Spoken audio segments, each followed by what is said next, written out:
Welcome back, everybody, to Let's Talk About Sleep. Here's the book. I know you guys are probably tired of me showing it in the videos, but it is what it is.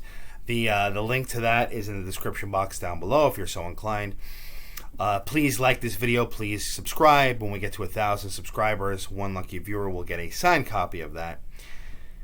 And just as I always say, these videos are for educational purposes only. So, as part of our video series of parasomnias, which again are abnormal behaviors or sensations or sights or sounds or movements that occur as somebody is either going into sleep or as they're waking up. Okay, what we're going to talk today about is something called sleep paralysis. And if you've ever experienced this, you know exactly what it is, and you know it's scary. It can be scary as hell. All right. So, if you, I encourage you, if you're interested in this, is to watch the video I did on REM sleep recently. Okay, so REM sleep, as we said before, every 90 minutes or so, our brain goes into REM sleep. Okay, and that's where we have our dreams. And what's important about this is the body goes into a state of paralysis normally. All right, so every 90 minutes over the course of a night, our body goes into a state of going from relaxed, right, muscles relaxed, to actually paralyzed. Okay. That's important because if somebody wakes up abruptly out of REM sleep, or if somebody has a disorder where REM sleep is affected, right, obstructive sleep apnea, narcolepsy are the two biggest ones, irregular sleep schedule is another one, okay? If somebody has a situation where they're being pulled out of REM sleep, let's say, abruptly, what can happen is the brain is kind of like in a confused state. So the body is still in REM sleep, i.e. it's paralyzed, but the brain may be partially woken up. Okay, so what happens in a case like this, somebody's in REM sleep, they're going along, they're doing good, they get pulled out of it, and then all of a sudden, they're realizing, okay, my body is paralyzed.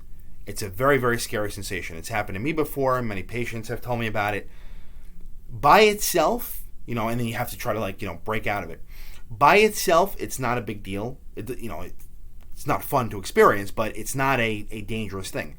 However, as I always say in these videos, it may be a marker of something, more sinister, let's say. So obstructive sleep apnea, narcolepsy, they're the two conditions that are really most prominent when somebody has sleep paralysis.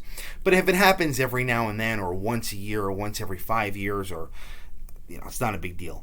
Probably it's the person has slept on their back. That's a common thing, right?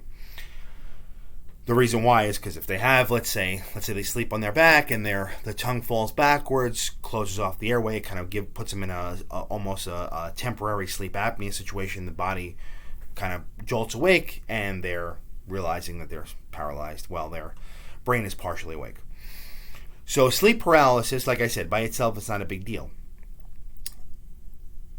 What happens, though, oftentimes with it is because the body's still asleep, the brain is partially woken up, there still may be some REM sleep there as well. So what can happen sometimes is what goes along with sleep paralysis is hallucinations, okay? Either hypnagogic, okay, which is basically as the person's falling back into sleep, or hypnopompic, which is they're waking up.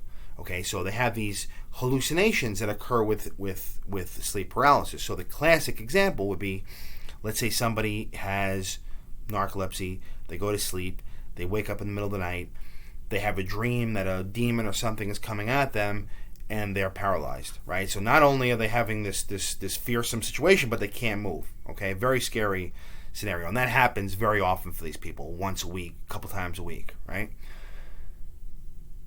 There's actually some suggestion in the medical literature. In the medical literature, there's some suggestion that actually people who have experienced alien abductions, or they swear that they've experienced them, it actually may be sleep paralysis. Okay, why? Because they feel like they're being probed. They're paralyzed, right? They have some kind of, bizarre imagery, right? So aliens or whatever it is. So, I have no opinion on that. Is it possible? Yes, but that's for another time. But that's what sleep paralysis is, okay? So if it happens, like I said, once a year, probably not a big deal. If it happens more frequently, you probably want to get yourself tested because, as I say in all these videos, the question always to ask is why? Why are these things happening? That's the big deal. That's the big issue here. And getting a sleep test these days is not that big of a deal. So if there is something like sleep apnea, there is something like narcolepsy, knowing about it is important, and it can be treated. Okay, but that's what sleep paralysis is.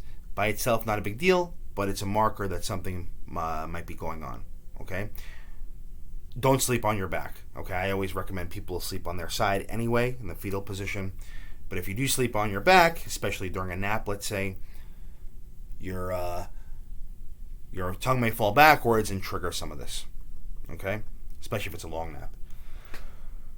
So that's the story. That's what sleep paralysis is. Kind of an interesting thing, but it also is medically relevant.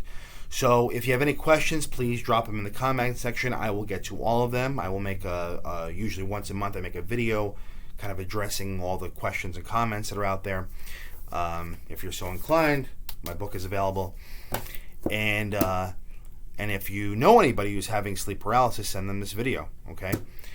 And until next time, sleep well, everybody.